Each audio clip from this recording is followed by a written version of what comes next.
What is up, guys? Welcome to another edition of the Straight Edge Wrestling Podcast, February 14th edition, Valentine's Day edition. Get any ideas? Well, no. Tonight we've got an even better Valentine's Day that's going on between Otis and Mandy. I can't wait for that one. Should be interesting. That's gonna See be... who screws it up. Yeah, oh yeah. See her turn heel suddenly on Otis and get the biggest boos ever. I want to see Otis turn heel. No, I don't want Otis to turn heel. I can do better than you if I did. I love Otis. You can't turn heel. Heel Otis would be fucking weird. That would be so bizarre. Fucking hilarious. But anyway, a pretty newsworthy week this week. There's been a lot of WrestleMania news. That's the biggest thing sort of coming out now is WrestleMania stuff and Super Showdowns on the horizon in a couple of weeks. Yeah. So that's going to kick off to Mania in some form. But first off, we missed last week, so I'm going to quickly cover the WWE Network stuff which came out last week and the WWE quarterly and conference call. So the quarterlies were fine. They were what they were. You know, they made record profits, which of course they were going to make because of the Fox money and the USA money. They were always going to make record profits, but they were down in every other category. So down on merch, down on ticket sales, down on attendance, blah, blah, blah. So they were down on everything. But the biggest thing was that they put a single line in their report which said that they were seeking strategic alternatives. That was the term they used, strategic alternatives to the WWE Network. So Drug money. How else can we make with that money? So Vince McMahon was asked on the conference call, by many people what the hell he meant by strategic alternatives, and he actually answered quite frankly, which is novel for WWE to actually answer a question. Prostitution. Yeah. Escorting business. We're just going to start hooking everyone out to make the money.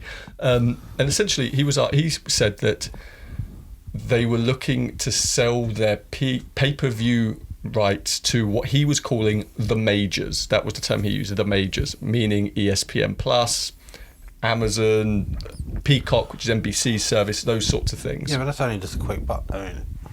Yeah, it's fully a quick buck. It's fully a matter of let's make a shit ton of money now, like the UFC did with the ESPN deal. Where before he fired his presidents, they were looking for the long-term deal. Exactly. So Barrios and Wilson were thinking about the future. Hey, how can I make this business actually last? Exactly. Yeah, that's it. Barrios and Wilson wanted, let's structure the network. Let's do a tiered network so we make people want to gradually pay more for more content. And let's be honest, if you can put fucking Raw or SmackDown on that thing either live or the day after, people are going for that top fucking tier. And I think what proves the fact that they can do that now is NXT. So like NXT, it airs on USA and it's on the network next day. I think so. We've now realised, you can negotiate that shit into your contract if you want to, you know. So yeah, Barrios and Wilson really were they were the people that created the network. It was their idea. They came up with the whole thing. And now since they've been sat, this is probably going to get shut down. Exactly. And so them and Vince had a disagreement on the future of the network, essentially. Vince wants that quick buck. He wants that money which the UFC got from ESPN and all that. I think he forgets though, it's not the UFC. Yeah. Oh, yeah. But that's basically what he wants. And so he said that there could be a range of things that they do. They could sell the network off entirely, close it down, be done with it. They could go back to the traditional pay-per-view model. They could just take the pay-per-views off of the network and put the pay-per-views on one of these over-the-top services like ESPN, Peacock and whatever, and charge whatever price for a flat fee, which they'd give. I'm going to laugh when everyone turns out and says we don't want your pay-per-view. Yeah, well, I mean, Vince said on the call, he said the negotiations are so far along that I'd expect an announcement within the first quarter. Yeah, we don't want it. Yeah. You want how much for your crap? Nope. I mean, it could completely fall through, and everyone's obviously speculating, as what I have, about them going to Peacock because Peacock's owned by NBC, which owns USA, which Raw's on, and blah blah blah. Who fucking runs a thing called Peacock? Well, it's because the NBC logo, isn't it? Is a peacock. So it seems like that would be a thing, but also I heard Dave Meltzer talk about this, and it's absolutely right. It's like there's so many goddamn streaming services now. How many more can there possibly be? What's that? Disney Plus. Yeah, it's like I'll wait for that fucker. How many more can there be? Because people are only going to pay for so many. You know, you're not going to pay for 15 different streaming services. So you're only going to pay for a limit. So I do have to let that be cancelled, not having a TV license. Yeah, but it's like so many of them are. I mean, come on. Like, if you're a fight fan, you're probably going to have UFC. You know, you're probably going to have ESPN. If you're a football fan, you're probably going to have, you know, the NFL thing. You're probably going to have HBO's one, whatever in America, and Disney is probably going to be a thing. Netflix, Hulu, Amazon, they're probably your prime ones. So WWE Network's probably going to be shifted to the side, and things like Peacock or whatever. I mean, I don't know how successful that's going to be in America because we're never going to get it here, but, you know, whatever. It's such a weird idea. We've been paying £10 for a pay-per-view for, 6 years now. Oh, man, I don't want to pay for a fucking pay-per-view. I don't want to pay 20 quid. If I'm honest, I'm not. No, it's like, let's think, it's like people are going to find alternative means to watch it, or they're not going to watch it. But WWE don't care. They don't care about that. They want that quick payday. They want that $100 million, bang, right Well, there. I suppose Vince has got to keep pumping money into XFL somehow. Yeah, well, that's the thing. XFL debuted last weekend and actually did very, very, very well. Is this going to be XFL that puts WWE out of business? Yeah, well, XFL done stellar ratings, really great, genuinely, but much better than what WWE does. They had great ratings. And was very well received. People received the new rules much, much better than what they did like the original time. They were saying that the NFL should adopt lots of their stuff. So is this where NFL should get worried? Not even remotely. not even remotely. Vince McMahon's already looking to see if the Super Bowl copyrights are available. Yeah.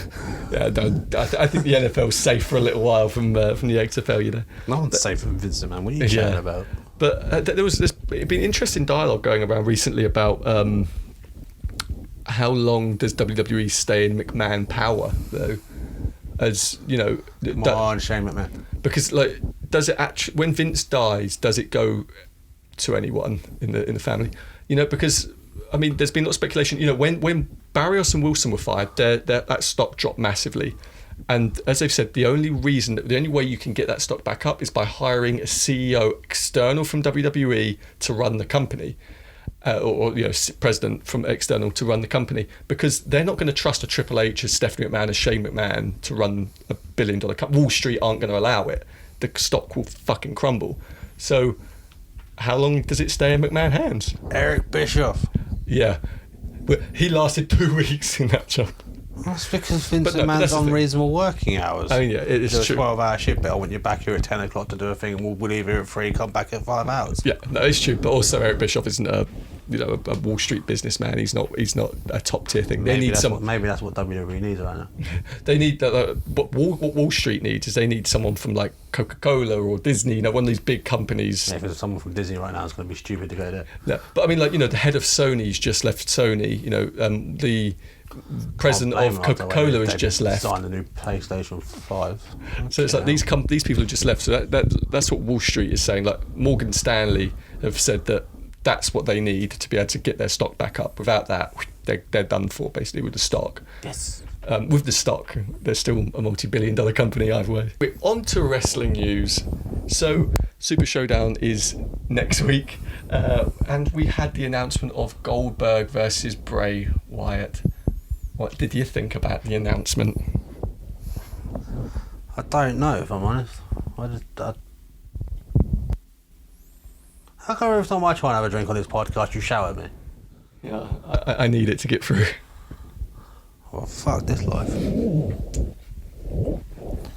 Goldberg versus Bray. Yeah, I don't know.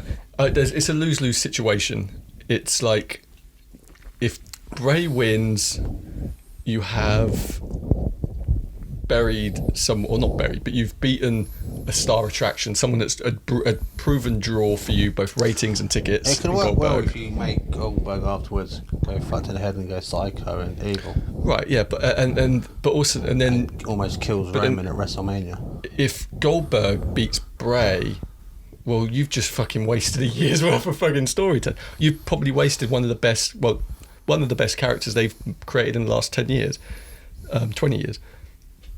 So I think you're in a lose-lose. I think it's a stupid match to book. All they had to do, because I said this to you before, I thought they were going to go with Baron Corbin versus Goldberg, because it's like all they had to do was bring someone in, let Goldberg spear him a couple of times and fuck off. That's all they need from him. They don't need him to be in a universal title match. It's crazy. It's crazy. It's just whatever. So he anyway, there's a lot which rests on this apparently, and I think this is the more important thing. So John Cena's coming back to WWE for the first time since I think July. He's come back on the day after Super Showdown, so February 28th he's back on SmackDown, and the reports are that he does want a WrestleMania match. Obviously those reports have been going back for months that he wants a Mania match, and essentially the thing is that whatever he wants he gets to basically pick his match, and that all seems to... They want the saviour of the company back. Yeah, but they need him. It all sort of kind of stems on Goldberg versus Bray by the sounds of it, which is so bad. So right now, on February the 14th, the idea for WrestleMania is Bray Wyatt, the Fiend, versus Roman Reigns for the Universal Championship. So Elimination Chamber, Roman wins the Elimination Chamber, which is the number one contenders match to go on and face the Fiend at Mania. That is the current plan. But John Cena could be the spanner in the works, because the idea of if Cena wants Goldberg, they may have Goldberg beat Bray to keep Goldberg strong for Cena, or maybe they feed Cena and Bray together. And I mean, I'm fine with Cena and Bray. I'm fine with Cena and the Fiend. I think that's great. You know, the heel turn from Cena afterwards. And I think it's a good thing after, we've seen Cena and Bray before, so I think it's... You could have the heel turn with Cena now, and you can have the two movie stars with him. Cena, Miz, and John Morrison. That'd be amazing. I think Cena versus the Fiend is the right time for the heel turn out of everyone he's ever faced. Well, technically, it could be, because apparently, apart from Daniel Bryan, who's the exception, he always fucking is. Everyone else turns heel. Yeah, but not when he's facing the Fiend, who's supposed to be the heel. Yeah, but after they face him, they turn heel. Afterwards, yeah, but Cena's not going to be around afterwards. He's only going to be around. He's probably going to be around February 28th, and then he's going to be in Tampa, Florida for Mania. He's probably not going to be seen between those two dates, I shouldn't think. Then why bother being? Well, and this is the point why Cena versus Goldberg with no title is a fine match. It's fine because whatever, it does harm to no one. Whatever, just get it over with. It's two legends. John Cena brought that Goldberg gets a bit carried away. Yeah, that's a good point. Technically, Goldberg might also just kill himself. Insurance companies might be like, "You ain't fucking get in the ring with him. Fucking kill him. We'll drop him on his neck or something." It's said like he did to Undertaker. Yeah, exactly. It's a match which is fine. It's like two legends. It's one of those things for Mania. I'd be fine with it as long as there isn't a damn title on the line, because that's when it gets a bit... What happens if they put the 24/7 title on the line? If I can go for that, who gives a shit? And but then I like the 24/7 title. But then there's also the idea that if Cena faces Bray at To be honest, Mania, what Cena needs to do is he needs to come back for one thing, and that's the Intercontinental title. It's the only thing he's never had. Yeah, he's not doing that anytime soon. The Intercontinental title means fuck all. It's meant fuck all for 10 years, so... We'll do what John Cena did with the US title for a short period of time. He made it mean something, and then they killed it afterwards. Yeah, but unfortunately that was like 12 years ago, whatever, like 10 years ago. 12 years ago, isn't it? Probably like 10 years ago with the what the second run is the US title with Kevin Owens. Make it matter, and he was the Open Challenge every week. With the Open Challenge, I thought you meant like the initial US title run. But that's the thing, it meant nothing for 10 years, and then it meant something for about 6 weeks with Cena, and then it's meant nothing ever since again. And that's just because it's terrible booking. But they've never meant anything. The secondary title means nothing anymore, so whatever. That's because of terrible booking. Miz actually managed to make it mean something. Yeah, I think he's the exception to the Intercontinental for the last sort of 20 years, basically. So you're a bit shit on the title, aren't you? No, I mean, any of the titles in WWE don't really mean anything anymore. Well, yeah, I suppose when you have a champion that's never there and he's everywhere title, yeah, I suppose. Yeah, championships are just props which just get passed around now and don't really mean anything. It doesn't, I don't know. So you don't get that pay rise when you have it. Yeah, exactly. I mean, Shinsuke carried the IC title for months and he was just beaten by Braun on a Raw, and it was like, oh, cool, done, that's done, cool, whatever. You know, SmackDown. On SmackDown, yeah. And it was like, okay, cool, whatever, and we move on. And Braun's now going to be in the Elimination Chamber match with Roman and Bobby Roode and Shinsuke and stuff, and he's going to be beaten and eliminated, and it's going to be nothing. So you beat your IC champion, and it's whatever. So your IC champion has the belt, and Roman will win the Elimination Chamber and go on to Mania, and your IC champion, who's supposedly like your number one contender, really, that's like your step down, gets shafted. But whatever. Braun. He's lucky to have a single star anyway. Yeah, he's lucky to ever get a win, I think. But anyway, the with Cena, the other option with Cena, so Cena faces Bray. The idea is then that Goldberg faces Roman, which again I'm fine with. It'll be a fucking awful match. It'll be a terrible match, but I'm fine with that. But I don't know. I don't know how they get out of any of this. I think they've booked themselves into some stupid ass corner. Cena decides he wants Undertaker. No, we're going to come on to Undertaker. But you said to Cena, if Cena wants something, he can have whatever he wants. Yeah, but but then also if Undertaker wants something, he gets whatever he wants as well, which we're going to come on to. Yeah, who cares what Undertaker wants? Vince McMahon, very much so. Nah. But yeah, so they booked themselves into a corner with Super Showdown. Undertaker wanted Finn Balor, never got in, did he? Yeah, but doesn't care too much what he wants. But then they gave him a different idea, and he liked that as well. So, but they anyone can be bought with money. Super Showdown is throwing a lot of spanners in the works with a lot of things. When does it not? And it's just so dumb. Mainly because... Let's be honest, most of the wrestlers are going to probably get stuck over there again. Yeah. Mainly, I mean, they're taking a limited crew over there this time. Hence why Cena's on the Raw, on the SmackDown the night after, because they need something to make sure people are there. So last time, when they had all the NXT like that, it was one of their best SmackDowns. Yeah, they can't do that again, though. Well, because it would make no sense All now. the women keep showing up at the moment on Raw. Yeah, which is really annoying me, to be fair, because it's like they at no point has any commentator ever said on any of these shows, have they ever said, oh, the thing doesn't apply to NXT. That's all they have to say. Well, no, but the NXT one for Rhea Ripley makes sense, but... No, it doesn't. It doesn't make sense. Because she's chasing after Charlotte to pick that. No, it doesn't make sense, because she just turned up. Yeah. So it doesn't make sense, because she shouldn't have been able to just turn up. In a WWE contract, you can go wherever the fuck you want. No, but you don't. That's the point, is that you don't have a WWE contract. You're supposed to have an NXT, or like in kayfabe, you're supposed to have an NXT or Raw or SmackDown contract, you know. We all know it's just a WWE contract. No, but that's not the point, because this isn't real life. You know, it's a story, and the story they've told us is these are separate brands, and that this is it. After the still work for WWE after the mixed, what was it called? The stupid thing where they were mixing all the brands up. When they were doing that shuffle, yeah. When they, well, I can't remember what they called it. It was something shuffle. No, when they were mixing the brands up, and it had that stupid name. I can't think what it was. When that ended, they said, "Well, that's it now. We're done with that." And then it's like, oh, other than the NXT guys or girls, so that's been all. But they could explain it very quickly, because all they'd have to do is have Michael Cole say, "Oh, that only applies to Raw and SmackDown," and then it's like, "Oh, okay, cool, then that's fine." But they never even fucking bothered, because they don't put any thought into anything. So it's like, why is Shayna on Raw? Why is she able to even go after Becky? Why is a match going to be allowed? She was hungry. Yeah, clearly. It's just so fucking dumb as well. I don't know. The thing is, I'm a fan of the matches. Like, I'm a real big fan of like the Charlotte match and the Becky match and stuff that they're going to go for at Mania. It makes no sense why they're allowed on Raw and SmackDown. None. They've not even bothered trying to make sense of it. It's lazy. It's lazy booking, as always, from WWE, which is just whatever. But anyway, Undertaker's match at Mania. So, Undertaker is expected to be at Mania. Rewind 3 weeks ago, he wasn't even supposed to be on the card.